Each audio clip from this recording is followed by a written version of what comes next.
Now, at this time in Bunyan's life, he was a prolific sinner. I know sometimes we talk about the conversion stories of these people, talk about Spurgeon, Hudson Taylor, like these guys went from the blackest of darkness of sin to convert. Like we want to dramatize it a bit, but in Bunyan's case, yeah, he was a really bleak figure.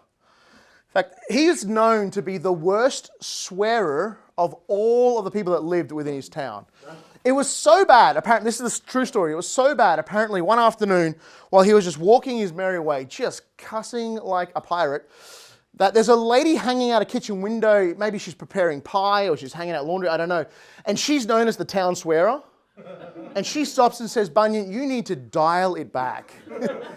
And Bunyan records that account in his own little brief autobiography called Grace Abounding about how he felt so chastised when, the most loudmouth cursing woman of the town calls him out on being far too profligate with his words and his language. And he always had a really negative impact.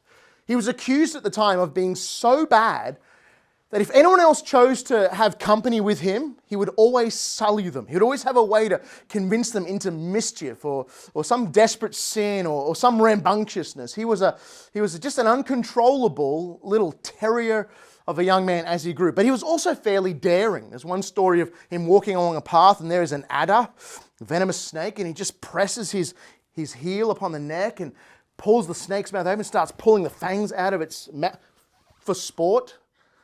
Very strange. He recounts another story growing up, how he falls into this rushing brook, and back then you didn't really learn how to swim, and he barely survived without drowning. He recounts several occasions where he really should have died. He didn't, and there was always this sense that it made him even more daring in his sin, more daring in his rebellion against God. And everyone back then went to church, everyone heard the Bible preached, most times fairly faithfully.